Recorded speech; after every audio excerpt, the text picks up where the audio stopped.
ఇప్పటి నుంచి ఒక్కటే చేద్దాం.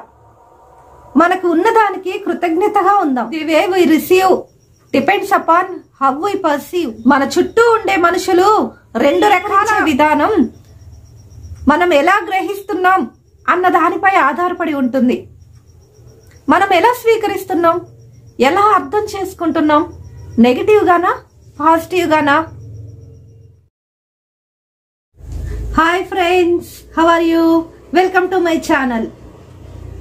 The way we receive depends upon how we perceive. మనం స్వీకరించే విధానం మనం ఎలా గ్రహిస్తాము అనే దానిపై ఆధారపడి ఉంటుంది. అంటే మనం ఎలా స్వీకరిస్తున్నాం, మనం ఎలా అర్థం చేసుకుంటున్నాం, పాజిటివ్ గానా నెగిటివ్ గానా? పాజిటివ్ గానా నెగిటివ్ గానా? చూడండి, రియాలిటీకి యాక్చువాలిటీకి చాలా తేడా ఉంది. చాలా పెద్ద తేడా ఉంటుంది. మన చుట్టూ ఉండే మనుషులు రెండు రకాల యాటిట్యూడ్స్ కలిగి ఉంటారు. అందులో మొదటి రకం వాళ్ళకున్నటువంటి సమస్యల గురించి, బాధల గురించి, ఆరోగ్య సమస్యల గురించి లేదా ఇతరత్ర సమస్యల గురించి ఇతరులతో చెప్పుకుంటూ ఏడుస్తూ దుఃఖంతో బ్రతికేసేవాళ్ళు. ఇక రెండవ రకం మా అంత తోపు తురుము ఈ ప్రపంచంలోనే లేరు అన్నట్లుగా ఎదుటి వాళ్ళని కించపరుస్తూ, అవమానపరుస్తూ, వాళ్ళని హేళన చేస్తూ, ఎగతాళి చేస్తూ బ్రతికేసేవాళ్ళు. కానీ మనిషిగా మనం గుర్తించవలసింది ఒకటి ఉంది. కానీ మనిషిగా మనం అందరం మర్చిపోతున్న యాటిట్యూడ్ ఏదైనా ఉంది అంటే అది గ్రాటిట్యూడ్. చూడండి, రియాలిటీకి యాక్చువాలిటీకి చాలా తేడా ఉంది. చాలా పెద్ద తేడా ఉంది. మనుషుల్లో రెండు రకాల యాటిట్యూడ్ కలిగిన వాళ్ళు ఉంటారు. వారిలో మొదటి రకం తనకున్న సమస్యల గురించి, బాధల గురించి, ఆరోగ్య సమస్యల గురించి లేదా ఇతరత్ర సమస్యల గురించి ఎదుటి వాళ్లకు చెప్పుకుంటూ ఏడుస్తూ దుఃఖంతో బ్రతికేవాళ్ళు. ఇక రెండవ రకం తమంత తోపు తురుము ఈ ప్రపంచంలోనే లేనట్టు ఎదుటి వాళ్ళని చూసి హేళన చేస్తూ, వారిని తక్కువగా చేసి చూపిస్తూ, ఎదుటి వాళ్ళ గురించి చాలా ఎగతాళి మాటలు మాట్లాడుతూ బ్రతికేసేవాళ్ళు. కానీ మనం మనిషిగా మర్చిపోతున్న యాటిట్యూడ్ ఏదైనా ఉంది అంటే అది గ్రాటిట్యూడ్. మన జీవితంలో మనం బ్రతికే బ్రతుకులో యాటిట్యూడ్లో గ్రాటిట్యూడ్ కలిగి ఉండాలి. నిన్ను జీరో నుంచి హీరోగా చేసేది ఏదైనా ఉంది అంటే అది గ్రాటిట్యూడ్ మాత్రమే. ఇది వినటానికి, చెప్పటానికి చాలా సింపుల్ గా ఉంటుంది. కానీ కృతజ్ఞతాభావం అనేది నిన్ను వీర లెవెల్లో ఉంచుతుందనడంలో సందేహం లేదు. ఒక్కసారి నీ హృదయంలో, నీ గుండెల్లో గ్రాటిట్యూడ్ని నింపుకొని ఈ ప్రపంచాన్ని చూడు. ఎంత హ్యాపీగా ఉంటుందో, ఎంత గొప్పగా కనిపిస్తుందంటే అంత గొప్పగా కనిపిస్తుంది. మనం పుట్టిన ప్రాంతం, మన చుట్టూ అసోసియేషన్స్, మన ఎన్విరాన్మెంట్, మనం చిన్నప్పటి నుంచి ఎలా సంపాదించాలి, ఎలా సాధించాలి, ఎలా సంతోషంగా బ్రతకాలి అని చెప్పారు తప్ప ఎవరైనా సాయం చేస్తే కృతజ్ఞతాభావం కలిగి ఉండాలి అని ఎవరైనా చెప్పారా? ఎలా గ్రాటిట్యూడ్తో ఉండాలి అని ఎవరైనా చెప్పారా? ఒక్కసారి గుండెల మీద చేసుకొని ఆలోచించండి. ఎవ్వరూ చెప్పని కూడా చెప్పలేదు.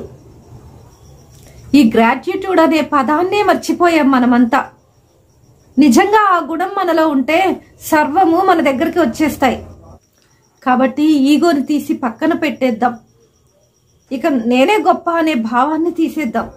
ఇక నుంచి లేచిన దగ్గర నుంచి పడుకోబోయేంత వరకు మనకు సాయం చేసినటువంటి ప్రతి విషయాన్ని, ప్రతి వ్యక్తిని, ఆఖరికి శత్రువుకి కూడా కృతజ్ఞత కలిగి ఉన్నాం. ఈ గ్రాటిట్యూడ్ అనేది శత్రువులను సైతం మిత్రులుగా మారుస్తుంది. ఈ గ్రాటిట్యూడ్ అనేది ఏదో పై మాటల కోసం థ్యాంక్ యూ లాంటి మాటలు చెప్పటం కాదు, మనసు లోతుల్లోంచి రావాలి. ఇప్పుడు ఒక చెట్టు ఉంది, చెట్టులోని రూట్స్ మారితేనే ఫ్రూట్స్ మారుతాయి. అలాగే మన జీవితంలో కూడా రూట్స్ లోంచి ఆ గ్రాటిట్యూడ్ అనేది రావాలి. గుండెల నిండా నిండి ఉండాలి. మనసు లోతుల్లోంచి రావాలి. అలా మనసు లోతుల నుంచి శత్రువునైనా పరాయి వారినైనా సరే కృతజ్ఞతా భావంతో చూస్తే ఆటోమేటిక్గా అది పనిచేస్తుంది. శత్రువు కూడా మిత్రుడుగా మారిపోతారు. అంత గొప్ప గుణం అది. అసలు ఒక్కటైతే వాస్తవం కదా, మన మనసులో కుళ్ళు, కుతంత్రాలు, స్వార్థం, అసూయ, ద్వేషం ఇవన్నీ నింపుకుంటే మనమే నాశనం అయిపోతాం. చూడటానికే మనం అసహ్యంగా కనిపిస్తాం. ఎప్పుడు చూడు ఏదో కోల్పోయినట్టు ఆ మొహం ఎంత దరిద్రంగా కనిపిస్తుందంటే అంత దరిద్రంగా కనిపిస్తుంది.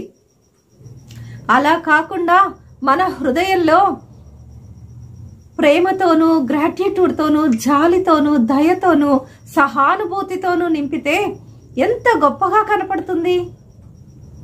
మనకి మనం ఎంత గొప్పగా, ఆనందంగా, చుట్టూ సమాజానికి మనకి మనం ఎంతో అందంగా, ఆనందంగా చుట్టూ సమాజానికి ఎంతో గొప్పగా కనిపిస్తాం.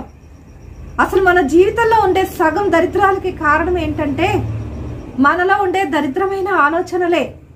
ఈ దరిద్రమైన ఆలోచనలు పక్కన పెడితే మన జీవితం ఎంతో గొప్పగా ఉంటుంది. ఇప్పటి నుంచి ఒక్కటే చేద్దాం, మనకున్న దానికి కృతజ్ఞతగా ఉందాం. రావాల్సింది ఖచ్చితంగా వస్తుంది. ఇప్పటి నుంచి ఒక్కటే చేద్దాం, మనకున్న దానికి కృతజ్ఞత కలిగి ఉందాం. రావాల్సింది ఖచ్చితంగా వస్తుంది.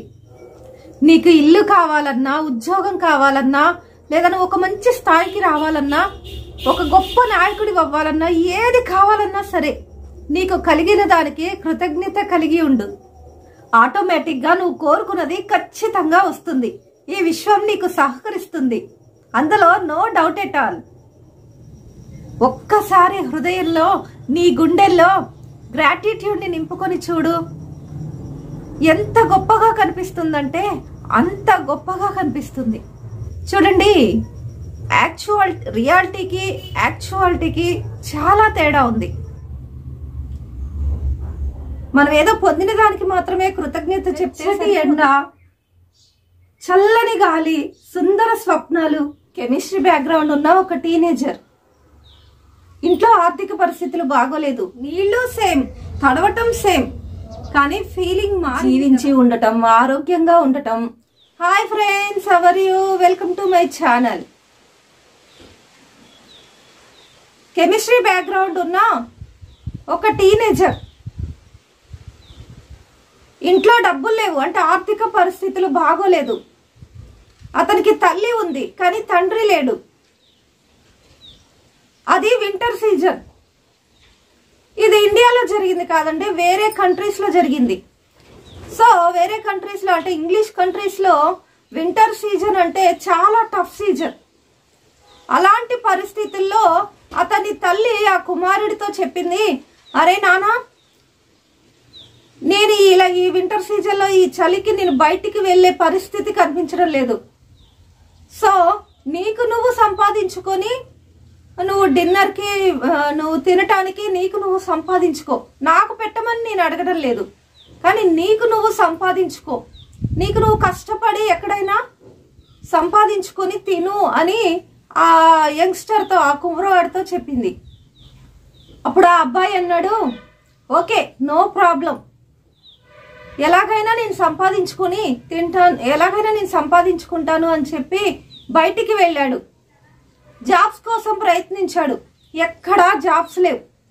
కానీ ఒక చోట మైనింగ్ జరుగుతుంది, అక్కడికి వెళ్ళాడు. ఆ మైనింగ్ యజమానితో, సార్ ఎలాగైనా సరే ఒక ఉద్యోగం ఇవ్వండి, తినటానికి కూడా గతి లేదు, ఎలాగోలా ఒక ఉద్యోగం ఇవ్వండి అని బ్రతిమాలాడు. మీరు ఏ పని చెప్పినా చేస్తాను అన్నాడు. ఆ మైనింగ్ ఆయన ఏమన్నాడంటే, మైన్ క్లోజ్ అయింది, వింటర్ సీజన్ కదా, ఇప్పుడు ఏమీ పని లేదు, వెళ్ళు అన్నాడు. కాదు సార్, అక్కడ ఏదో పని జరుగుతుంది కదా, ఏదో తీసి పారవేస్తున్నారు కదా, వర్క్ జరుగుతుంది కదా. అది వర్క్ నడవటం కాదురా, ఈ మైన్లో ఈ సీజన్లో ఒక కెమికల్ ఆ కొండల్లోంచి బయటకు వస్తుంది. అది దేనికి పనికిరాదు, ఏదో ఒకలాంటి సబ్స్టెన్స్ బయటకు వస్తుంది. అది వెజల్స్ లో నింపి బయట పారేస్తున్నారు, మైనింగ్ జరగటం లేదు అన్నాడు. అప్పుడు ఆ కుర్రవాడు, sir sir sir sir please sir, ఆ పనే నేను చేస్తాను, ఆ వెజల్స్ లో నేను నింపుతాను, నాకు డబ్బులు ఇవ్వాల్సిన అవసరం లేదు, భోజనం పెడితే చాలు అని బ్రతిమలాడాడు.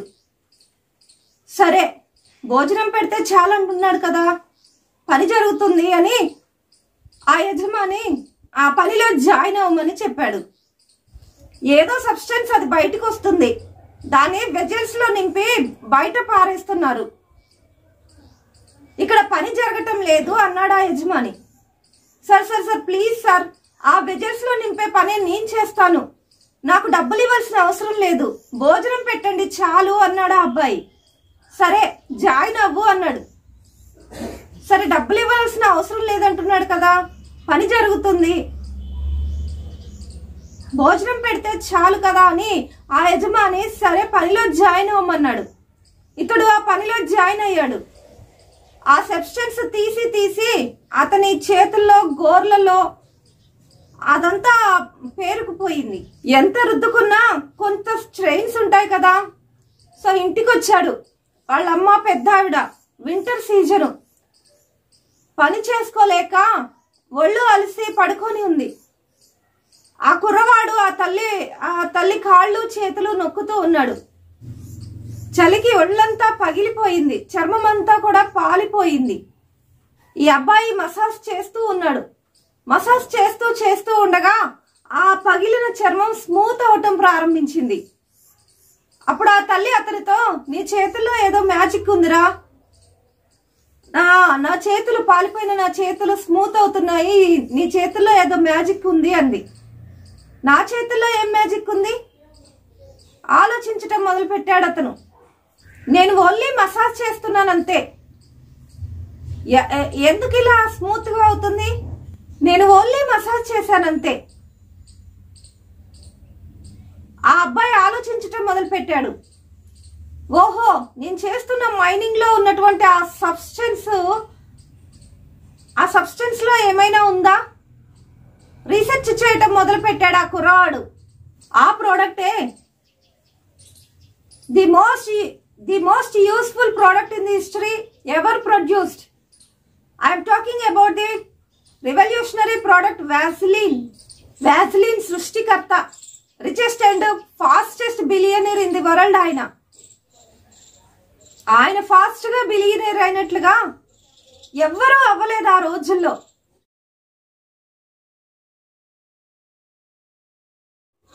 ఇప్పుడు వ్యాజిలిన్ ప్రతి చోట, వ్యాజిలిన్ అంటే ఏంటంటే ఆ బాడీ లోషన్ గురించి నేను మాట్లాడట్లేదు, వైట్ పెట్రోలియం జెల్లీ అంటారు కదా, ఆ వ్యాజిలిన్ ఇప్పుడు ప్రతి చోట కూడా వ్యాప్తి చెందింది. మిగతా వాళ్ళందరూ ఆ మైన్ ఓనర్ తో సహా దాన్ని ఒక ఆపర్చునిటీగా చూడలేదు. అదేదో కెమికల్ సబ్స్టెన్స్, పనికిరాదు అనుకున్నారంతే. కానీ ఈయన చూసిన దృష్టికోణం వేరు. మన లైఫ్ ని మనం ఏ దృష్టికోణంలో చూస్తున్నాం, ఎస్పెషల్లీ కష్టం వచ్చినప్పుడు. కష్టాన్ని కష్టంగా చూస్తున్నారా, మీరు నీరసపడిపోతారు. మన లైఫ్ ని మనం ఏ దృష్టికోణంలో చూస్తున్నాం, అలాగే మనల్ని మనం ఏ దృష్టికోణంలో చూసుకుంటున్నాం అనేదే ఇంపార్టెంట్. ఉదాహరణకు ఈ క్లిప్పింగ్ చూడండి ఫ్రెండ్స్. ఈ ఫోటోగ్రాఫ్లో 2 ఇమేజెస్ ఉన్నాయి. ఒకటి, కింద ఒక కపుల్ డ్యాన్స్ చేస్తున్నారు. ఎంతో ఆప్యాయంగా, ఎంతో ప్రేమతో, ఒక రొమాంటిక్ మూడ్లో డ్యాన్స్ చేస్తున్నారు. కానీ వాళ్ళ షాడో చూస్తే ఎలా ఉందంటే కొట్టి చంపేస్తున్నట్లుంది. ఆ అబ్బాయి ఆ అమ్మాయిని గుద్దుతున్నట్టు ఉంది. అవును కదండి? ఏది నిజమండి దీంట్లో? కిందది నిజం, డ్యాన్స్ చేస్తున్నది నిజం. సో కిందది రియాలిటీ, పైన దాని పేరే యాక్చువాలిటీ, రియాలిటీ కాదు. మన లైఫ్లో ఇప్పుడు ఒక సిచ్యుయేషన్ వచ్చింది. ఆ సిచ్యుయేషన్ని చాలామంది ఎలా చూస్తున్నారు? పైన షాడో లాగా, అమ్మో ఏదో జరిగిపోతుంది, కానీ ఏమీ జరగట్లేదు. యాక్చువల్గా అక్కడ ఏం జరగట్లేదు. కరెక్ట్? ప్రాబ్లం రాగానే, అందుకే చెప్పేది ఏంటంటే ప్రాబ్లంకి మీ యాటిట్యూడ్ ఏంటి, towards problem what is your attitude అని ఎందుకంటామంటే మీరు ఎలా చూస్తున్నారు, ప్రాబ్లమ్స్ని చూసే మీ దృష్టికోణం ఏమిటి, లైఫ్ని చూసే మీ దృష్టికోణం ఏమిటి, మీ పార్ట్నర్ని చూసే మీ దృష్టికోణం ఏమిటి, రిలేషన్షిప్ని మీరు ఏ పర్సెప్షన్లో చూస్తున్నారు, మీ హోల్ లైఫ్ని ఏ పర్సెప్షన్లో చూస్తున్నారు. పర్సెప్షన్ మారిందా లైఫ్ మారిపోతుంది. చూసే విధానం అంటే కళ్ళతో కాదండి, మైండ్తో ఏది వదిలేస్తున్నాం, ఏది పెట్టుకుంటున్నాం, పాజిటివ్ విషయాలు ఉన్నాయా, నెగిటివ్ విషయాలు ఉన్నాయా మైండ్లో. చూడండి, ఒక్కోసారి నేను ఎంతో నెగిటివ్ అనుకుంటున్నా కానీ అసలు అదే పాజిటివ్ అయి ఉండొచ్చేమో. ప్రతి ఒక్కరూ చెప్పేది ఏమిటంటే positive thinking, positive thinking, positive attitude అని. ఏంటండి అసలు పాజిటివ్ యాటిట్యూడ్ అంటే? పాజిటివ్ యాటిట్యూడ్ అంటే అర్థం ఏంటంటే, తెలుగులో చెప్పే మీనింగ్ ఏంటంటే అనుకూలంగా. అంటే నా లైఫ్లో ఒక సిచ్యుయేషన్ వచ్చింది, ఏదో ఒక ప్రాబ్లం వచ్చింది, లేదా ఒక కష్టం వచ్చింది, నాకు పాజిటివ్ యాటిట్యూడ్ ఉంది అంటే అర్థం ఏంటంటే అది ఎలా ఉన్నా సరే ఆ కష్టాన్ని నాకు ఉపయోగపడేటట్లు అనుకూలంగా మార్చుకోవటం. That is called positive attitude. ఈ వ్యాస్లిన్ తయారు చేసిన వ్యక్తి చేసింది ఇదే. తన కష్టంలో నుంచే పైకి రాగలిగాడు. అంతేగాని యాటిట్యూడ్ అంటే అదేదో నా అంత తోపు తురుము లేదు అన్నట్లుగా కాదు.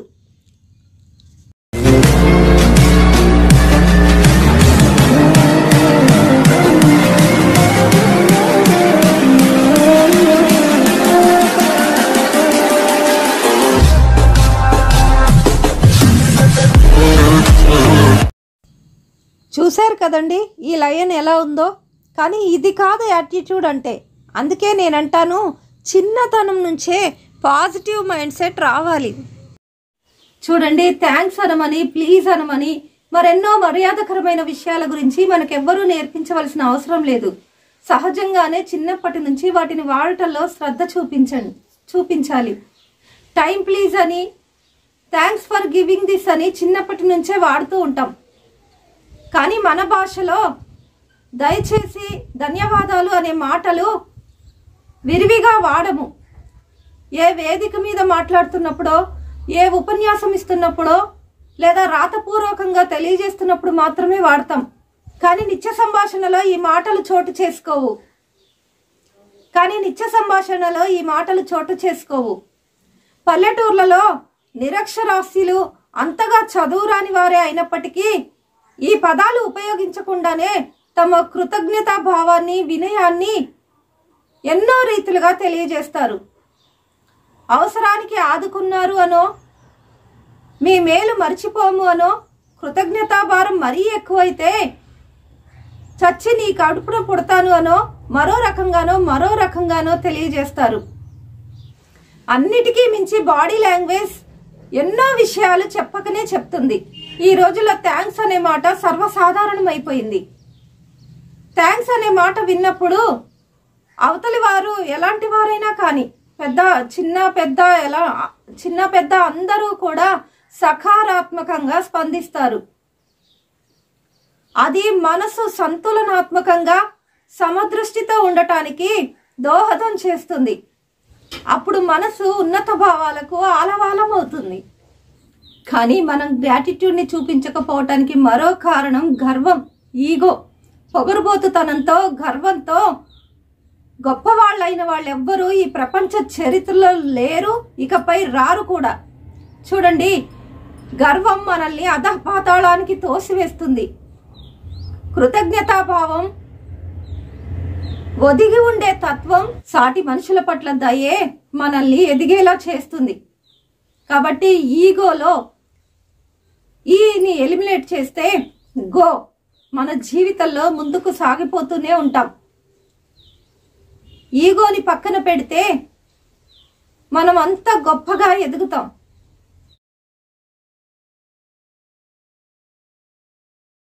ఎవరైనా అసంతృప్తితో ఉంటే తాము కృతజ్ఞత తెలుపవలసిన విషయాలు జీవితంలో ఎన్ని ఉన్నాయో ఒక పట్టికగా తయారు చేసుకోండి.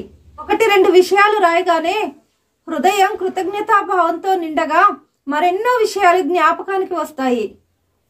దానితో వారి దృక్పథమే మారిపోతుంది. కృతజ్ఞతాభావం వెళ్ళి విరుస్తుంది.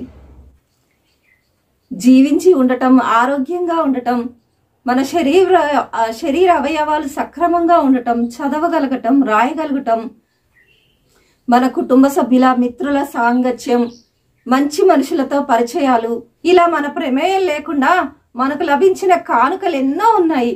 నిద్ర లేవగానే దేవునికి కృతజ్ఞతలు తెలుపుకుంటే ఎంత ఆనందం. ఎన్ని లక్షలు ఖర్చు పెట్టినా మనకు సహజంగా లభించిన చేతులు, కాళ్ళు, గుండె, పళ్ళు, లివరు, హార్ట్, ఊపిరితిత్తులు ఇవన్నీ ఎక్కడైనా లభిస్తాయా? కృతజ్ఞత మన జీవితంలో భాగం కావాలి. అది వెలిబుచ్చటం ఒక అందమైన అనుభవం. మనమేదో పొందిన దానికి మాత్రమే కృతజ్ఞత చెప్పటం కాదు.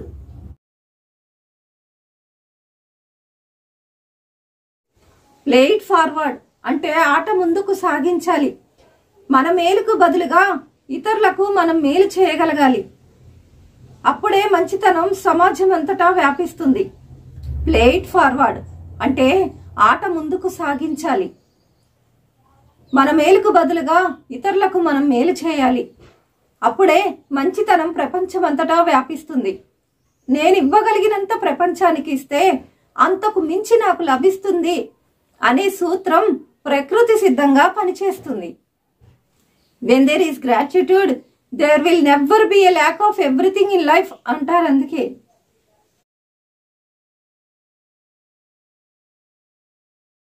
ఎప్పుడు చూడు నాకు అది లేదు, ఇది లేదు, అది తక్కువ, ఇది తక్కువ అని దాని గురించే ఆలోచిస్తూ ఉంటే ఉన్నది కూడా పోతుంది. ఎప్పుడైతే మనకున్న దానికి కృతజ్ఞతాభావం కలిగి ఉంటామో అప్పుడు దానంతట అదే మన దగ్గరికి వస్తుంది. అసలు మన జీవితంలోని దరిద్రాలన్నిటికీ కారణం ఏంటో తెలుసా? దరిద్రాల గురించి ఆలోచించటం, దరిద్రాల గురించి మాట్లాడటమే. ఎప్పుడైతే మనలోని దరిద్రపు ఆలోచనలు, మనలోని దరిద్రాల గురించి మాట్లాడటం మానేస్తామో అప్పుడే మన జీవితం మారుతుంది. ఆటోమేటిక్గా మన జీవితం కూడా మారుతుంది. ఎవరి బలహీనతలు వారికి ఉంటాయి. సానుకూల వైఖరిని అవలంబిస్తూ మీ బలహీనతలను బలాలుగా మార్చుకోండి. సరే, మనం అసలు గ్రాటిట్యూడ్ని చూపించకపోవటానికి కారణం ఏంటి? మీరు అనవచ్చు, మన చుట్టూ మహాత్మా గాంధీలు, స్వామి వివేకానందులు ఉన్నారా? ఎక్కడ చూసినా నమ్మక ద్రోహులు, మోసగాళ్ళు, నయవంచకులే. ఎక్కడ దొరుకుతాడా అవసరానికి వాడుకొని వదిలేద్దామా అనుకునే మనుషులు.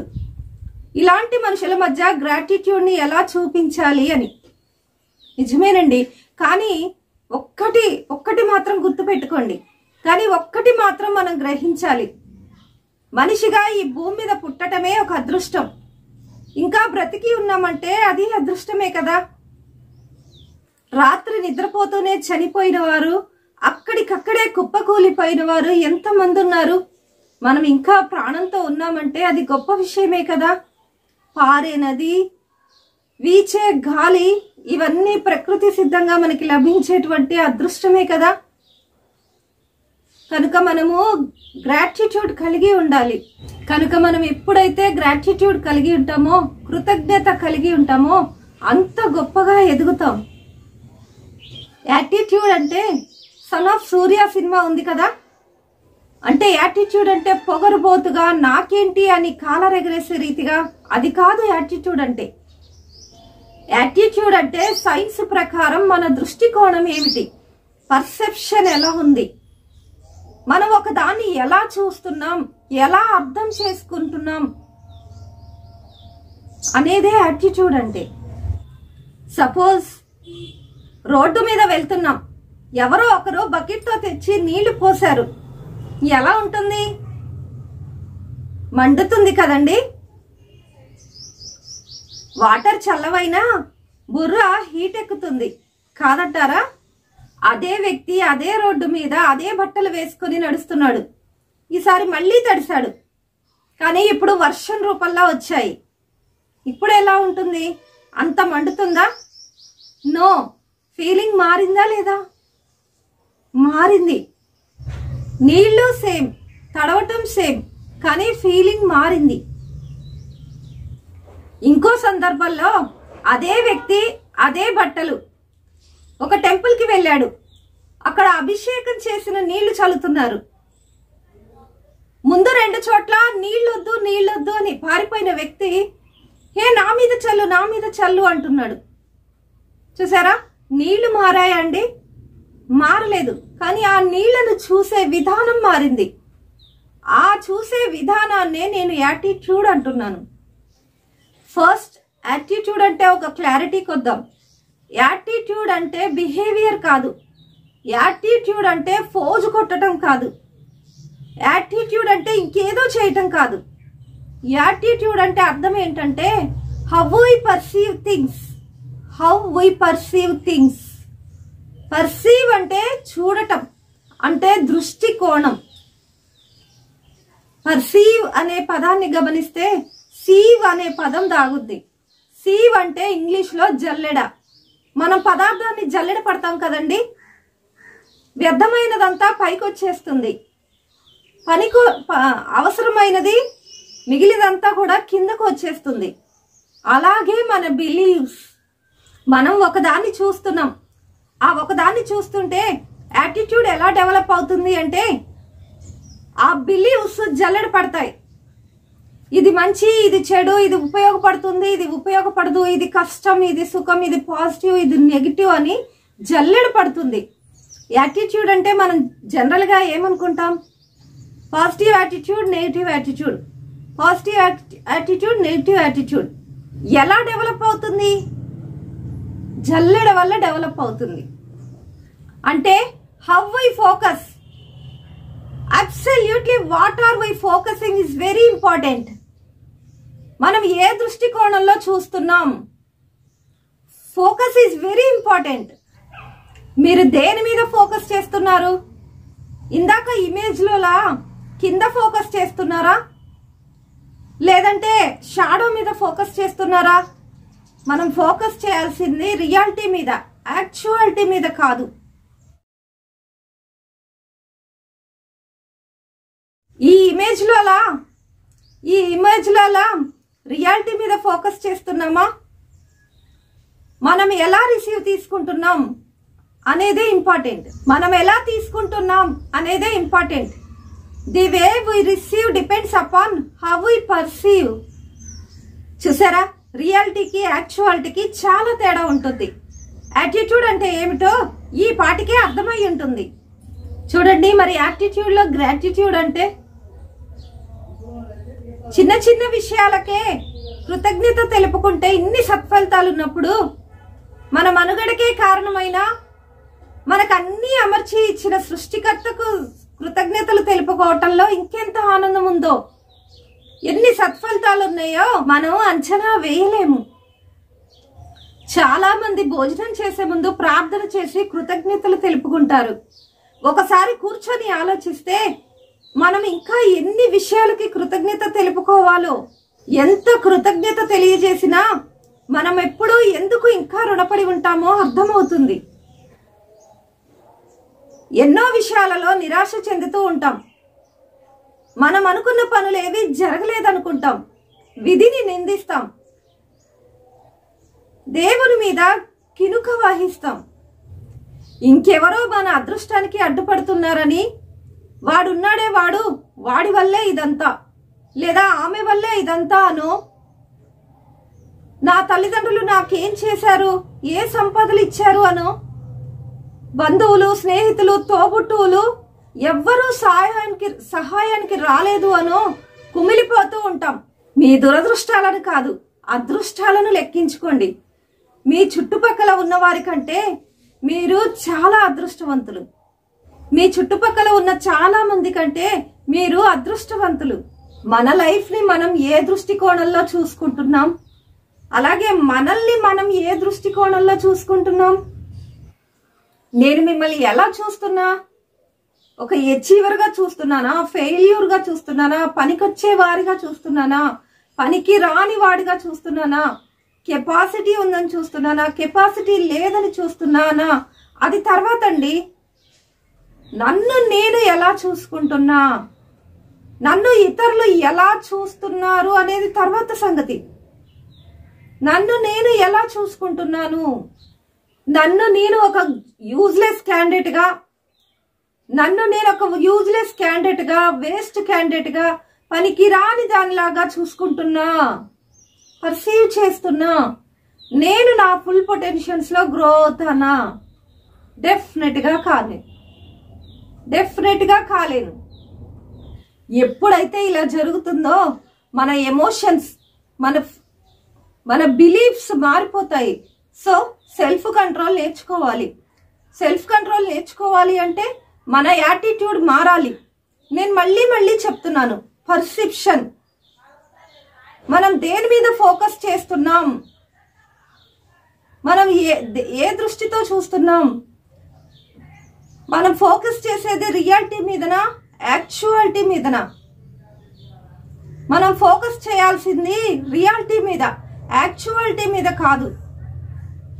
ఇది సాధన చేస్తే తప్ప సాధ్యమయ్యేది కాదు.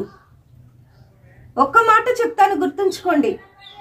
ప్రతిరోజు మంచిది కాకపోయినా ఎంతో కొంత మంచి ప్రతిరోజు ఉంటుంది. 1000 మైళ్ళ దూరమైనా ఒక్క అడుగుతోనే సాధ్యమవుతుంది. అందుకే చుట్టూ ఒకసారి చూస్తే మనం నిద్ర లేచిన దగ్గర నుంచి పడుకోబోయేంత వరకు మన జీవితం సాఫీగా సాగటానికి ఎన్నెన్ని విషయాలు మనకు సహాయం చేశాయో, వాటికి మనం ఎంత రుణపడి ఉన్నామో, ఎన్ని విధాలు మనం కృతజ్ఞతలు తెలుపుకోవాలో తెలిసి వస్తుంది. దాహం వేసినప్పుడు నీళ్లు తాగితే కలిగే తృప్తి, ఆకలి వేసినప్పుడు అన్నం తిన్నప్పుడు కలిగే తృప్తి, హాయిగా నిద్రపోయి లేచాక కలిగే తృప్తి మనం గుర్తు చేసుకుంటామా? వెచ్చటి ఎండ, చల్లని గాలి, సుందర దృశ్యాలు, చందమామ, నక్షత్రాలు, ఇలా ఎన్నో జ్ఞాపకం వస్తాయా? ఇవన్నీ మా కోసం ప్రత్యేకమా అని అడగటం కాదు. వాటి వల్ల మీరు సుఖం అనుభవించారా లేదా? ఈ విషయంలో ఎవరికీ కృతజ్ఞత చెప్పుకోవాల్సిన అవసరం లేదా?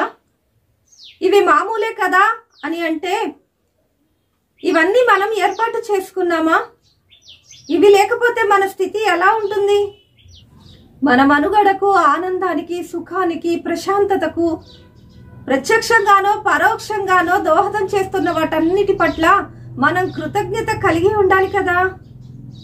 సానుకూల ఆలోచనలను ప్రసారం చేసే వ్యక్తి తన చుట్టూ ఉన్న ప్రపంచాన్ని సానుకూలంగా చైతన్యవంతం చేసి సానుకూల ఫలితాలను రాబట్టుకుంటాడు అంటాడు నార్మన్ విన్సెంట్ పీల్. మన దృక్పథమే మన జీవితాన్ని నిర్మిస్తుంది. సానుకూల జీవితం గడపదలిస్తే మీకు సానుకూల వైఖరి ఉండాలని గుర్తుంచుకోండి. మహాత్మా గాంధీ గారు అన్నట్లు,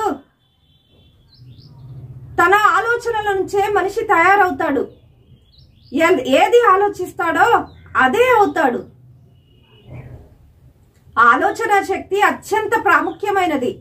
ఆలోచన శక్తి వల్లే అన్నీ జరుగుతాయంటారు. అందుకే కృతజ్ఞత అయస్కాంతం వంటిది. మనకున్న విషయాలకు కృతజ్ఞతలు తెలుపుకుంటే మనం కృతజ్ఞతలు తెలుపవలసిన మరెన్నో విషయాలు మనకు సంభవిస్తాయనడంలో ఆశ్చర్యమేమీ లేదు.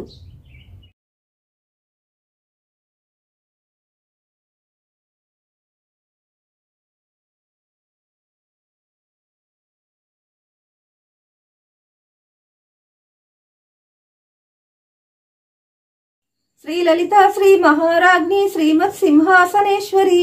ఒక చీమ నదీ ప్రవాహంలో కొట్టుకుని పోతూ ఉంది. యేసు ప్రభువు పరలోక సౌధాన్ని విడిచిపెట్టి నన్ను నా అవసరము వచ్చినప్పుడు పక్షులకు ప్రత్యుపకారము చేయాలి అనుకుంది. జన్మ, కర్మ, పాప రహితమైనటువంటి జీవితం ఆయనది. Once a bird asked a bee, after constant hard work, you prepare honey, but a man comes and steals it. Don't you feel sad? Wonderful reply by bee.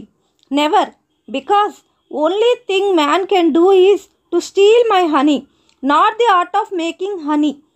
In this world, anyone can copy your creations, but no one can copy your talent. It's an amazing reply. ఒక చీమ ఒక ఆకు మీద నదీ ప్రవాహంలో కొట్టుకొని పోతూ ఉంది. దానికి చాలా భయం వేసింది. భగవంతుణ్ణి ప్రార్థించింది. ఇంతలో ఒక పక్షి ఎక్కడి నుంచో వచ్చి ఆ ఆకును ముక్కున కరుచుకొని వెళ్ళి చెట్టు మీద వాలింది. ఆ ఆకు మీద నుంచి ఈ చీమ జరజరా పాక్కుంటూ వెళ్ళిపోయింది. ఆ చీమ ఇలా అనుకుంది, ఆ భగవంతుడే నాకు సహాయం చేయడానికి ఈ పక్షిని పంపించి ఉంటాడు. ఈ పక్షి జాతికి నేను రుణపడి ఉన్నాను.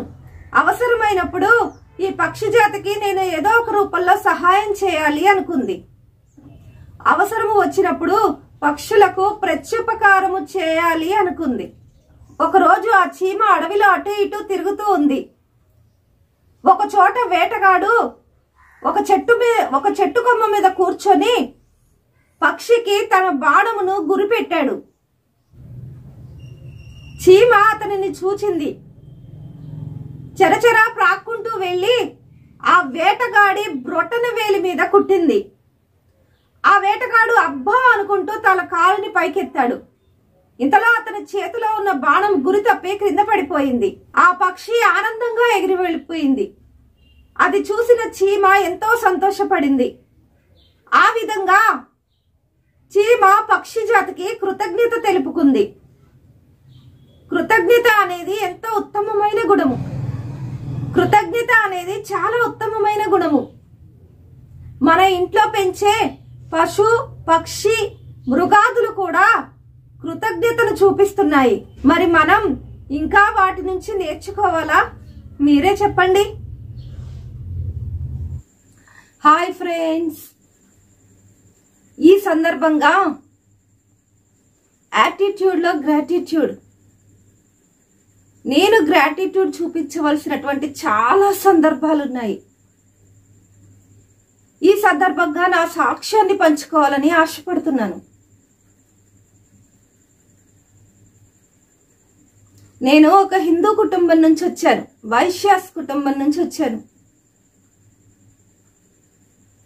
కొన్ని అనివార్య కారణాల వల్ల జీసస్ గురించి తెలుసుకున్నాను. చూడండి, కొందరు ఇది మతము మతము మతము అని మతము అనే దృష్టితోనే చూస్తున్నారు. మరికొందరు మహిమ గల దేవుడు అని ఆయన యొక్క మహిమను చూస్తున్నారు. మనం ఏ దృష్టికోణంలో చూస్తున్నాం అనేదే ఇంపార్టెంట్. ఇక సాక్ష్యంలోకి వెళ్తే, కొన్ని అనివార్య కారణాల వల్ల నేను ఒక గొప్ప డిప్రెషన్కి గురయ్యాను. అంటే నా చుట్టూ ఉన్న మనుషులు, నా అన్న వాళ్ళు నన్ను అనరాని మాటలు అన్నారు. అందులో ఒక్క మాట కూడా నేను పడటానికి అర్హురాల్ని కాదు. వాళ్ళందరి మధ్య తలలో నాలుకలా పెరిగిన దాన్ని. ఇక వాళ్ళు మాటలు అనటానికి కారణం ఏంటి అంటే, మా అత్తగారికి సంబంధించినటువంటి విషయం, ఆవిడ్ని చూసే విషయం, లేదా ఆవిడ ఆస్తిపాస్తుల విషయం అన్నమాట. సో ఇక నేను ఎవరి తలలో నాలుకలా అయితే ఉన్నానో వారందరూ కూడా నన్ను అనరాని మాటలు అంటూ ఉంటే, నేను వారింట్లో ఎలా ఉండేదాన్ని అంటే, నా పెళ్ళైన తర్వాత వారి పిల్లలందరూ కూడా మా వాళ్ళు 4 అన్నదమ్ములు, 2 అక్క చెల్లెళ్ళు. నా పెళ్ళైన తర్వాతనే ప్రతి ఒక్క కుటుంబంలో కూడా పిల్లల ఫంక్షన్లు కానీ పెళ్లిళ్ళు కానీ అన్నీ కూడా నేను వచ్చిన తర్వాతే జరిగాయి. సో ప్రతి దాంట్లో కూడా నేను పాలు పంపులు పొంది వారింట్లో ఒక తలలో నాలుకలా మసులుకున్న దాన్ని, ఇక ఆ విషయానికి వచ్చేపాటికి అనరాని మాటలు అంటూ ఉంటే కొంచెం మైండ్ అప్సెట్ మూడ్కి వెళ్ళిపోయి డిప్రెషన్కి, ఒకలాంటి డిప్రెషన్. ఆ డిప్రెషన్ ఎలా ఉంటుంది అంటే, నాకు నేను హాని చేసుకుంటానో తెలీదు, ఎదుటి వారిని హాని చేస్తానో తెలీదు. నాకు నేను హాని చేసుకుంటానో తెలీదు, ఎదుటి వారికి హాని చేస్తానో తెలీదు. అలాంటి డిప్రెషన్లో మరి చాలా ఇంచుమించు 1 సంవత్సరం పాటు కూడా అలాంటి డిప్రెషన్తోనే కొనసాగాను. కానీ రాను రాను రాను రాను ఆ డిప్రెషన్ ఎక్కువైపోయి ఇంకా నేను తట్టుకోలేని స్థితి. అంటే నన్ను ఎవరైతే అన్నారో వారు కనపడితే చాలు వెంటనే ఒకలాంటి కచ్చ స్వభావం వచ్చేసేది. ఇక వారిని ఏదో చేయాలి కానీ ఏమీ చేయలేను, వారిని ఏదో అనాలి కానీ ఏమీ అనలేను. అలాంటి డిప్రెషన్ మూడ్లో ఉండేదాన్ని. అలాంటి పరిస్థితుల్లో మా వారితో ఇంకా ఈ ఇంట్లో నేను ఉండలేను, నా వల్ల కావడం లేదు, కాబట్టి మనం ఇల్లు మారదాము అని మా వారిని పోరు పెట్టేదాన్ని. ఇదేంటమ్మా, ఒక చీర అడిగితే కొనిపెట్టవచ్చు, ఒక నగ అడిగితే కొనిపెట్టవచ్చు, కానీ నువ్వేమో ఇల్లు మారదాము అంటున్నావు. ఎవరైనా చూస్తే నవ్వుతారు. అద్దె ఇంట్లోంచి అద్దె ఇంట్లోకి మారచ్చు, కానీ సొంత ఇంట్లోంచి ఎవరైనా అద్దె ఇంట్లోకి మారతారా? అదేం కరెక్టు? ఎలాగోలాగా కొంచెం మనం ఓపిక చేసుకోమ్మవా, వాళ్ళనే మాటల్ని మనం నువ్వు పట్టించుకోవద్దు అని మా వారు ఎంతో నచ్చ చెప్పేవారు. కానీ ఆ డిప్రెషన్ మూడ్ అనేది నాకు రోజు రోజుకి ఎక్కువైపోతూ ఉండటంతో నేను అసలు ఉండలేకపోయేదాన్ని. ఇక నా పరిస్థితి చూసి సరే ఏదైతే అదైతుంది అనుకొని ఇల్లు మారాము. ఆ తర్వాత అప్పటి వరకు నేను ఎలా ఉండేదాన్నంటే, మేము సత్యసాయి బాబాని కొలిచేవాళ్ళం. అంటే లేస్తే బాబా, కూర్చుంటే బాబా, నిల్చుంటే బాబా, ఎవరినైనా పిలిచినా కూడా సాయిరామ్ అని సంబోధించేదాన్ని. ఉదయాన్నే లేచి నగర సంకీర్తనలు, గురువారం వచ్చిందంటే సత్యసాయి బాబా భజనలు, శుక్రవారం వచ్చిందంటే లలితా సహస్రాలు, సోమవారం వచ్చిందంటే విష్ణు సహస్రాలు, వేద పఠనం కూడా చేసేవాళ్ళం. అలా గుడికి వెళ్తూ దైవిక కార్యక్రమంలో చాలా ఎక్కువగా పాలు పంపులు పొందుతూ ఉండేదాన్ని. సో నా నోట్లో ఏముండేదంటే, లేస్తే బాబా, కూర్చుంటే బాబా. అలా బాబా బాబా అని దేవుణ్ణి తలుచుకుంటూ ఉండేదాన్ని. ఒకరోజు మా ఇంట్లో ఉన్నటువంటి మంచం మీద పడుకొని, బాబా ఎందుకు ఇలా జరుగుతుంది, నేను ఎవరిని ఏం బాధ పెట్టాను, నేను ఎవరిని ఏమీ బాధ పెట్టలేదే, ఒకరికి మేలు చేసిన దాన్నే కానీ ఒకరికి కీడు చేయలేదు కదా బాబా, ఎందుకు ఇలా జరుగుతుంది అని బాబాతో చెప్పుకుంటూ ఏడుస్తూ దుఃఖపడుతూ ఆ మంచం మీద అటు ఇటు మసులుతూ పొరలాడుతూ ఉన్నాను. అలా కొన్ని రోజులు గడిచిపోతూ ఉన్నాయి. ఆ డిప్రెషన్ వచ్చినప్పుడు పెద్ద పెద్దగా కేకలు పెట్టేదాన్ని, ఎవరి మీద అరుస్తున్నట్టుగా పెద్ద పెద్దగా కేకలు పెడుతూ ఉండేదాన్ని. అలాంటి సందర్భాల్లో ఆ ఇంటికి దగ్గరలో, మేము ఇల్లు మారని చెప్పాను కదండి, ఆ ఇంటికి దగ్గరలో ఉన్నటువంటి ఒక సహోదరి చూసి ఏమైంది అని వివరాలు కనుక్కొని ఇలా జరిగింది అని చెప్తే, ఆమె ఆంటీ గారు ఎవరేమనుకుంటే మీకెందుకు, మీరు చర్చికి రండి, అక్కడికి వచ్చి దైవజనుడితో ప్రార్థన చేపించుకున్నట్లయితే మీకున్నటువంటి సమస్య తీరిపోతుంది, మీరు మళ్ళీ యథావిధిగా అవుతారు అని చెప్పింది. అప్పుడు నేను వైశ్యాస్ కుటుంబంలో ఉండటంతో నేనేంటి చర్చికి రావటం ఏంటి, నేను రాను, మేము చర్చికి రామమ్మా అని చెప్పి ఆమెకు నచ్చి చెప్తూ ఉండేదాన్ని. ఆవిడ పక్కనే కొంచెం ఇంటికి దగ్గరలోనే ఉండటంతో నాకు డిప్రెషన్ వచ్చినప్పుడల్లా పదే పదే ఇదే మాట చెప్తూ ఉండేది. ఆవిడ చెప్పటం, నేను త్రోసిపుచ్చటం, ఇలా కొంతకాలం జరుగుతూ ఉంది. ఒకరోజు అలాగే మళ్ళీ మంచం మీద పడుకొని అలాగే ఏడుస్తూ, నాలో నేనే సతమతమైపోతూ ఏడుస్తూ, డిప్రెషన్కి గురవుతూ ఏడుస్తూ, అలాగే బాబా ఏంటిది, ఎందుకు నేను ఎవ్వరికి ఏ హాని చేయలేదు కదా, వాళ్ళు అలా అన్నారే, వాళ్ళు ఇలా అన్నారు, వాళ్ళు అలా అన్నారు, వీళ్ళు ఇలా అన్నారు అని వాళ్ళు అన్నటువంటి ప్రతి మాటను కూడా జ్ఞాపకం చేసుకొని దుఃఖపడుతూ ఏడుస్తూ ఉండేదాన్ని.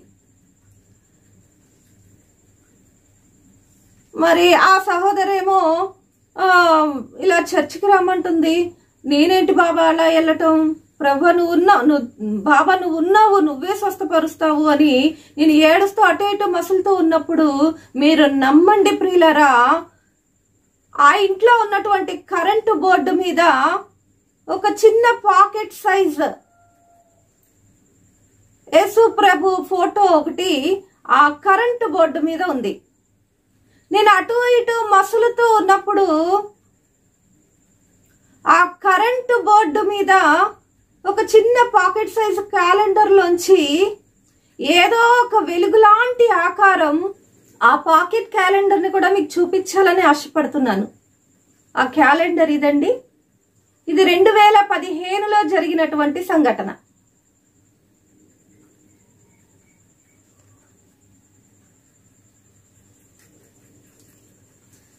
ప్రియులారా, ఆ క్యాలెండర్ లోంచి ఒక వెలుగు లాంటి ఆకారం నన్ను ఇలా రమ్మని పిలుస్తున్నట్టుగా అనిపించింది. నాకు దుఃఖం ఆగటం లేదు. అలాగే ఏడుస్తూ ఏడుస్తూ ఏడుస్తూ ఉన్నాను. అటు ఇటు మసులుతూ అలాగే పడుకొని అటు ఇటు మసులుతూ ఉన్నాను. కాసేపటికి నిద్ర పట్టింది. మళ్ళీ కాసేపటికి మెలకు వచ్చి మళ్ళీ అలాగే దుఃఖపడుతూ అటు ఇటు మెసులుతూ ఉన్నప్పుడు మళ్ళీ అలాగే ఆ పాకెట్ క్యాలెండర్ లోంచి ఒక వెలుగు లాంటి ఆకారం నన్ను పిలుస్తున్నట్లుగా అనిపించింది. ఇక నాకు జీసస్ పిలుస్తున్నారేమో. ఆ సహోదరి చెప్పిందంతా గుర్తుకొచ్చింది. ఎవరేమనుకుంటే మీకెందుకు ఆంటీ గారు, మీరు స్వస్థత పొందుకోవటం కావాలి అని ఆ సహోదరి చెప్పిన మాటలు గుర్తొచ్చి నేను వెంటనే లేచి మా వారికి ఫోన్ చేసి, నాకెందుకో ఇలా చర్చికి వెళ్ళాలనిపిస్తుంది, మరి శారద చెప్పినట్టుగా వెళ్ళాలనిపిస్తుంది అని అంటే, సరేనమ్మా నువ్వు మంచిగా ఉండటమే నాకు కావాలి, వెళ్తే వెళ్ళు అని అన్నారు. అప్పుడు ఆ సహోదరుని కలిసి విషయం చెప్పి, మరి ఆంటీ గారు దేవుడు మిమ్మల్ని పిలుస్తున్నారు, తప్పకుండా మీరు స్వస్థత పొందుకుంటారా అంటే వెళ్దాము అనేసి ఒక శనివారం నాడు, మరి ఆ రోజు గురువారం అనుకుంటా, తర్వాత శనివారం నాడు ఇద్దరము కలిసి మరి దైవజనుడు వెళ్దాము, శనివారం నాడు వెళ్దాము అని అనుకున్నాం. కానీ ఆ రోజు ఎందుకో కుదరలేదు. వారి అబ్బాయి పుట్టినరోజు ఉందని తదుపరి ఒక వారం రోజుల తర్వాత మరి ఆ బాబు పుట్టినరోజు కార్యక్రమానికని నన్ను పిలిచారు. అప్పుడు దైవజనుడు వస్తున్నారు, ఆంటీ గారు మీరు కూడా రండి అని చెప్తే ఆ రోజు వెళ్ళాలని ఎంతో ప్రయత్నం చేశాను. కానీ చివరిలో ప్రార్థన అయిపోయే ముందు చివరిలో వెళ్ళాను. అప్పుడు దైవజనుడు నా తల మీద నూనె రాసి ప్రార్థన చేస్తూ, అమ్మా దేవుడు నిన్ను పిలుస్తున్నాడు, నువ్వు తప్పకుండా చర్చికి వచ్చి కనపడమ్మా, దేవుడు నిన్ను పిలుస్తున్నాడు అని ఆయన ప్రార్థన చేసి వెళ్ళిపోయారు. ఆయనకి ఇంకా ఎటువంటి సమస్య గురించి ఏమీ చెప్పలేదు. ప్రార్థన చేసి దేవుడు నిన్ను పిలుచుకున్నాడు రా రమ్మా అని చెప్పి వెళ్ళిపోయాడు. ఆ తర్వాత అమ్మాయి ఫోన్ చేసి అడిగితే శనివారం నమ్మని చెప్తే నేను ఆ సహోదరి ఇద్దరము కలిసి చర్చికి వెళ్ళాము. వెళ్ళినప్పుడు ఆయన ఒక మాట అడిగారు, అమ్మ నువ్వు వచ్చేది మీ వారికి తెలుసా అని. తెలుసండి అంటే, సరే ఆయన్ని కూడా రమ్మనరా అంటే సరే అని ఫోన్ చేసి ఆయనకి చెప్పాను. చెప్పిన తర్వాత ఇక నేను దైవజనులతో మాట్లాడుతూ ఉంటే ఆయన మధ్యలో మాటలో మీ వాళ్ళకి తెలిస్తే ఏమని అంటారంటే, నేను చెప్పలేదండి ఎవరికి, మామూలుగా ఏదో పనున్నట్టు వచ్చారంటే, అమ్మ ఎప్పుడు కూడా అలా చెప్పొద్దు, దేవుని సన్నిధికి రావటానికి భయపడొద్దు, నువ్వు విషయం చెప్పేరా నిన్నెవ్వరు ఏమనరు అని చెప్పినప్పుడు ఆ మాట నా గుండెల్లో నాటుకుందండి. సరే అది అయిపోయిన తర్వాత ఇక ఆయన కూర్చొని జరిగిందంతా విషయం వింటూ, మన పగవాడు ఎవరో కాదు, మనతో భోజనం చేసిన వాడే, మనతో సహవాసం చేసిన వాడే అలాగే ఉంటారమ్మా, నువ్వు దుఃఖపడాల్సిన అవసరం లేదు అని ఆ పరిశుద్ధ గ్రంథంలోంచి కొన్ని మాటలు నాకు చెప్పి నన్ను ఓదార్చినప్పుడు నాకు ఎంతో ఓదార్పుగా అనిపించింది. ఎందుకంటే అప్పటి వరకు ఇక మళ్ళీ నన్ను ఓదారుస్తూ మాట్లాడిన వాళ్ళు ఎవ్వరూ లేరు. నా అన్న వాళ్ళు కూడా నా దగ్గరకు వచ్చి ఇది ఇలా జరిగింది, అది అలా జరిగింది, నువ్వు బాధపడొద్దు, నువ్వు ఇట్లా అనుకోవద్దు అని నన్ను మళ్ళీ ఓదార్చిన వాళ్ళు ఎవ్వరూ లేరు. అలాంటి సమయంలో ఆ దైవజనుడు కొన్ని మాటలు చెప్తూ నన్ను ఓదారుస్తున్నప్పుడు నా కళ్ళ వెంబడి నీళ్లు కారిపోతున్నాయి. ఆ తర్వాత మా వారు వచ్చిన తర్వాత మరి అక్కడ ఉన్నటువంటి దైవజనులు, ఆ చిన్న దైవజనులు వారందరూ కలిసి ఒక దరిదాపు ఒక 10 మంది దాకా ఉంటారు. ఆ 10 మంది కలిసి నా తల మీద నూనె రాసి నా కొరకు ప్రార్థన చేసి, ప్రియులారా ఒక పావు గంట సేపు అరగంట సేపు వారు విస్తృతమైన ప్రార్థన చేసిన తర్వాత ఇంకా నా కళ్ళు మూతలు పడిపోతున్నాయి. ఇక ఒకలాంటి నిద్ర వచ్చేస్తుంది, ఒకలాంటి కళ్ళు మూతలు పడిపోతున్నాయి. అప్పుడు ఏమైందమ్మా అని అడిగితే నాకు నిద్ర వస్తుందండి అని చెప్పాను. సరే అమ్మా పడుకో అన్నారు. అప్పుడే సాపలు వేశారు, దాని మీదే కూర్చున్నాము. అప్పుడు పడుకోమ్మా అని చెప్పారు. ప్రియులారా నమ్మండి, నేను పడుకొని ఎప్పటికి లేచానో ఎంతసేపు పట్టిందో నాకు తెలియదు, కానీ నాలోంచి ఏదో ప్రభావం బయటికి వెళ్ళినట్టుగా అనిపించి మైండ్ అంతా కూడా ఫ్రెష్ అయిపోయింది. ఒకలాంటి హ్యాపీనెస్ నాలోకి వచ్చింది. అంటే అప్పటి వరకు ఉన్నటువంటి దుఃఖం అంతా పోయి ఒకలాంటి హ్యాపీనెస్ నాలోకి వచ్చింది. అసలు నాలో ఏదో ప్రభావం బయటికి వెళ్ళిపోయి నాలో ఉన్నటువంటి ఆ బాధ, దుఃఖ, వేదన అదంతా కూడా తొలగిపోయినట్లుగా అనిపించింది. ఆ తర్వాత ఆ సహోదరి చెప్పింది నేను ఒక అరగంట సేపు పడుకున్నానని. తర్వాత ఇక ఎప్పుడైతే ఎప్పుడైతే హ్యాపీగా అనిపించిందో ఆ రోజు నుంచి ప్రతి వారము కూడా నేను చర్చ్కి వెళ్ళటం ప్రారంభించాను. ఒక సంవత్సరం పాటు కూడా అటు చర్చికి వెళ్తూ ఇటు గుడికి వెళ్తూ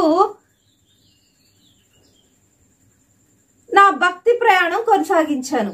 నేను ఎలా ఉండేదాన్నంటే భక్తి విషయంలో హైందవ కుటుంబంలో జన్మించి అంటే ఒక గ్రూప్ కి ఒక లీడర్ గా ఉండేదాన్ని, ఒక నాయకత్వం వహించేదాన్ని. సత్యసాయిబాబా గుడికి నగర సంకీర్తనలు, లలితా సహస్రాలు చదువుతూ ఉండేవాళ్ళం. శ్రీ లలిత శ్రీ మహారాజ్ని శ్రీమత్ సింహాసనేశ్వరి చిదగ్నికుండ సంభూత దేవకార్య సముజ్యత ఉజ్జద్భాను సహస్రాబాద్, ఇలా లలితా సహస్రాలు, సత్యనారాయణ స్వామి వ్రతాలు, తీర్థయాత్రలు, కాశీ ప్రయాగ లాంటి తీర్థయాత్రలు కూడా చేశామండి. తమిళనాడు వెళ్ళి ఎన్నో గుళ్ళు సందర్శించాము. షిరిడి వెళ్ళాము, పుట్టపర్తి వెళ్ళాము. పుట్టపర్తిలో 10 రోజులు సేవకి కూడా వెళ్ళాము. సేవా కార్యక్రమాల్లో కూడా పాలు పంపులు పొందాము. అలా ఉన్నటువంటి నేను ఇటు చర్చకు వెళ్ళటం ప్రారంభించిన తర్వాత అక్కడ చెప్పేటువంటి వాక్యము నా హృదయాన్ని హత్తుకునేది. ఎందుకు అంటే నా కొరకు ప్రియులరా, నా కొరకు యేసు ప్రభువు పరలోక సౌధాన్ని విడిచిపెట్టి నన్ను, నా పాపములు క్షమించి ఆయన రాజ్యంలో, ఆయన పరలోక రాజ్యంలో నన్ను చేర్చుకోవాలని ఆశ కలిగి ఉన్నారు అని ఎప్పుడైతే నేను తెలుసుకున్నానో ప్రియులారా, ఆ క్షణం ఇంకా నేను గుడికి అడుగు పెట్టలేదండి. ఆ క్షణం దేవుని ద్వారా స్వస్థత మాత్రము కాదు, రక్షణ కూడా ఉంది. ఆయన మాత్రమే నా పాపములు క్షమించగలిగిన వాడు అని తెలుసుకున్నాను. జన్మ కర్మ పాప రహితమైనటువంటి జీవితం ఆయనది. ఈ లోక సంబంధమైనటువంటి అంతకు ముందున్నటువంటి దేవుళ్లలో జన్మ కర్మ పాప ఫలితాలు నేను చూసేదాన్ని. నాలో పాపం ఉన్నదని ఎవరైనా నిరూపించగలరా అని యేసు ప్రభు అడిగినటువంటి ఆ మాటలు నన్ను పట్టుకున్నాయి ప్రియులరా. వెంటనే ఆ దేవాది దేవునికి లోపడిపోయి ఆయన నా కొరకు సిలువలో మరణించారు, ఈ భూలోకానికి నా కోసమే దిగి వచ్చి సిలువలో మరణించారు అని ఎప్పుడైతే తెలుసుకున్నానో ఆ క్షణమే నేను జీసస్ బిడ్డగా మారిపోయాను. ఆ తర్వాత నేను చర్చికి వెళ్తూ ఉన్నప్పుడు అంతకు ముందు మన పాపాలు క్షమించబడాలి అంటే ఒక గొర్రె పిల్లని బలించేవారు. మన హిందువుల్లో కూడా బలిదాన కార్యక్రమాలు అనేటివి ఉంటాయి కదండి. అమ్మవారికి బలిచ్చారు, మన పాపాలు క్షమించబడాలని అమ్మవారికి బలిచ్చారు, ఆ మేకపోతును బలిచ్చారు, అది ఇదని బలిదాన కార్యక్రమాలు అనేటివి ఉంటాయి తిరునాళ్ళ కార్యక్రమాల్లో కానీ అలాంటప్పుడు. అలాగే మరి పాత నిబంధన కాలంలో యేసుక్రీస్తు రాకముందు బలిదానాలే జరుగుతూ ఉండేటి. అంటే దేవుడు మనం చేసిన పాపానికి మనం పాపం ఒప్పుకొని ఒక గొర్రె పిల్లను బలిస్తే ఆ గొర్రె పిల్ల రక్తం ద్వారా మనకి పాప క్షమాపణ అనేది ఉండేది. అలా జరుగుతూ ఉంటే ఈ మనుషులు ఎలా తయారయ్యారంటే, ఇక వారికి దేవుడు ఎందుకు ఆ బలిదానాన్ని పెట్టారు అంటే, వీరు పాపము చేసి ఆ గొర్రె పిల్లను బలిస్తున్నప్పుడైనా, ఒక మూగ జీవాన్ని బలిస్తున్నప్పుడైనా, అయ్యో నా పాపం వల్లే కదా ఆ మూగ జీవి బలైపోతుంది అన్న గ్రహింపు కలిగి వారు ఆ పాపము చేయకుండా ఉంటారు అని దేవాది దేవుడు పెడితే, మరి మనుష్యులు ఎలా అయిపోయారంటే, ఇక వారిలో ఒక మంచి చెడు ప్రేమ అనేవి చనిపోయి నిజంగా ఆ గొర్రె పిల్లని చంపటానికి కాదు, ఇంకా 1000 గొర్రె పిల్లని చంపటానికైనా సిద్ధపడుతున్నారే కానీ వారు పాపము మానటానికి మాత్రం ఏమాత్రం ఇష్టపడటం లేదండి. అలాంటి సందర్భంలో యెహోవా దేవుడు, తండ్రి అయిన దేవుడు, యేసుక్రీస్తు తండ్రి యెహోవా దేవుడు ఇదంతా చూసి చాలా దుఃఖపడి, అయ్యో ఈ మనుషులు గొర్రెపిల్ల రక్తము ఇవ్వాల్సి వస్తుందైనా ఈ పాపములు మానుతారు అనుకుంటే మరి మానడం లేదే అని చెప్పి ఈ పాపాల క్షమాపణ కోసం ఎవరో ఒక్కరే బలవ్వాలి, అది ఎవరు బలి అవుతారు అని పరలోకంలో దేవదూతలతో ఒక సమావేశం ఏర్పాటు చేసుకున్నప్పుడు ప్రియులారా, ఏ ఒక్క దేవదూత కూడా మరి నేనున్నాను అని ముందుకు రాలేదు. కానీ యేసుక్రీస్తు, అప్పుడు జ్ఞానము అనే పేరుతో ఉన్నటువంటి యేసుక్రీస్తు, నేను వెళ్తాను, నా ప్రియ కుమారులు కుమార్తెల కోసం నేను సిలువలో బలైపోతాను అని ఆయన ముందుకు వచ్చారు. ఇది చాలా పెద్ద స్టోరీ అండి, పరిశుద్ధ గ్రంథం తెలిసిన వారికే నీళ్లలో ముంచి లేపటాన్ని బాప్తిస్మము అంటారు. అంటే ఆ నీళ్లలో ముంచటం అంటే సమాధి చేయటం. అంటే నా పాపములు, నా దోషములు, నా పాత రోత జీవితాన్ని సమాధి చేసి మరలా నూతనత్వంను ధరించుకొని నేను ఒక కొత్త నూతన జన్మనెత్తినట్లు. అది ఎప్పుడైతే తెలుసుకున్నానో ఆ బాప్టిజం తీసుకొని యేసుక్రీస్తుని మనస్ఫూర్తిగా అంగీకరించి నేను కొనసాగుతూ ఉన్నాను. ప్రియులారా, అలా కొనసాగుతూ ప్రతి వారము వెళ్తున్నప్పుడు నాలో ఉన్నటువంటి డిప్రెషన్ ఏ ఒక్క టాబ్లెట్ కూడా వేసుకోలేదు, ఏ ఒక్క డాక్టర్ని కూడా నేను సంప్రదించలేదండి. కేవలము చర్చికి వెళ్తూ ఆ దేవుని యొక్క మాటలు, ఆత్మీయమైనటువంటి మాటలు నన్ను మార్చివేశాయి. ప్రియులరా, దేవాది దేవుడు నన్ను స్వస్థపరిచాడు. అలా కొనసాగుతూ వెళ్తూ ప్రతి వారము చర్చికి వెళ్తూ ఉన్నప్పుడు నేను కొంత దూరం వెళ్ళాలి, ఆటోలో వెళ్ళాలి.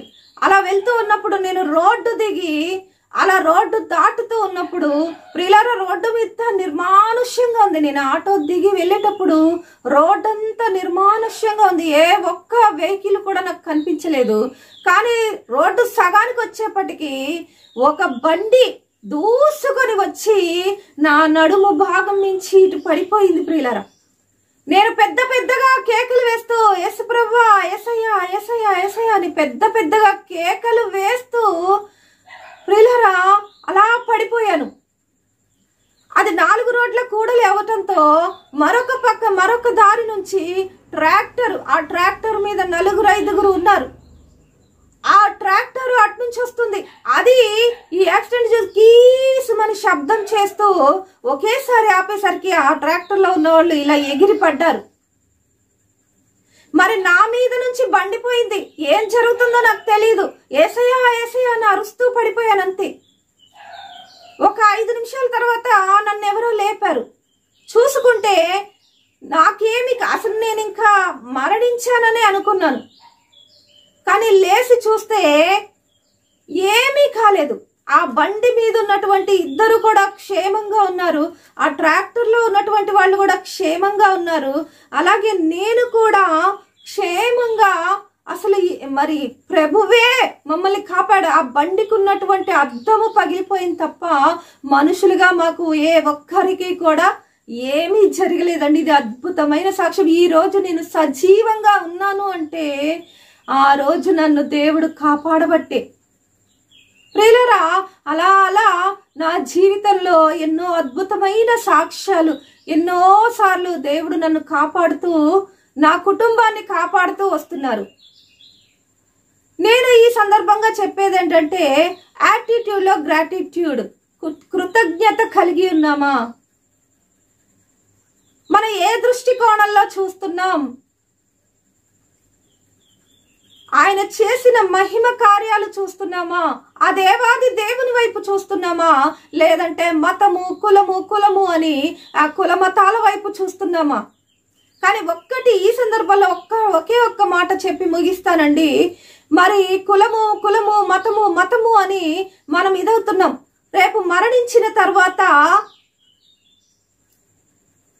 మన ప్రతి ఒక్కరూ కూడా, ప్రతి ఒక్క మతము, ప్రతి ఒక్క కులము కూడా నమ్ముతుంది స్వర్గము నరకము అనేది ఉందని. మరి మరణించిన తర్వాత నువ్వు స్వర్గ ద్వారాలకి వెళ్ళినప్పుడు నీ కులం ఏంటి, నీ మతం ఏంటి అని కులానికో స్వర్గం, మతానికో స్వర్గం లేదండి. ఉన్నది ఒకటే స్వర్గం, ఒకటే నరకం. ఇది మీరు నమ్మినట్లయితే ఆ కుల మతాలు అనేటివి ఈ భూమి మీదే, కానీ మనం చనిపోయిన తర్వాత మరి ఆ స్వర్గదారాలు తెలుసుకున్నప్పుడు నీ కులం ఏంటి అని దేవుడు అడగడు, నీ మతం ఏంటి అని దేవుడు అడగడు. ఈ కుల మతాలు పక్కన పెట్టి ఆయన చేసినటువంటి మహిమను మీరు గ్రహించినట్లయితే ప్రియులారా, ఇది మతము కాదు మార్గము అని మీరు తెలుసుకున్నట్లయితే ఖచ్చితంగా యేసు ప్రభువుని అంగీకరిస్తారు.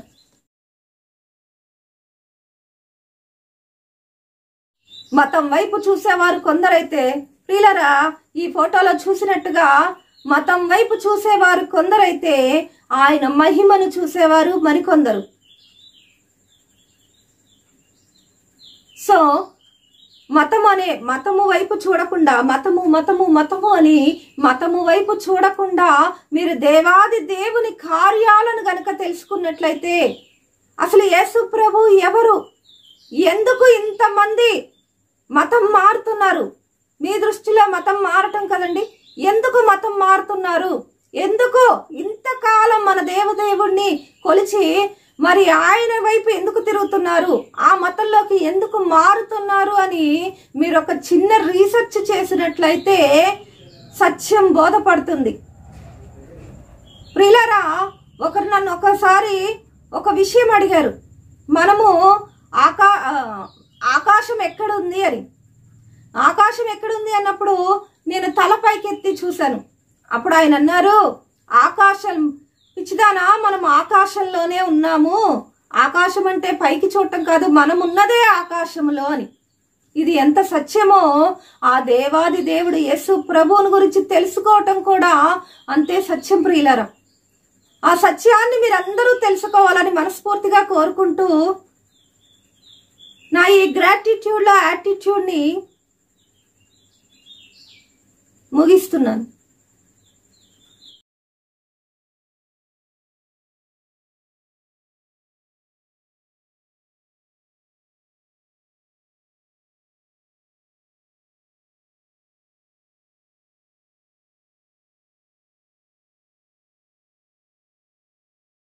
Thanks for watching. నా ఈ మాటలు కనుక మీకు నచ్చినట్లయితే లైక్ చేయండి, షేర్ చేయండి, కామెంట్ చేయండి.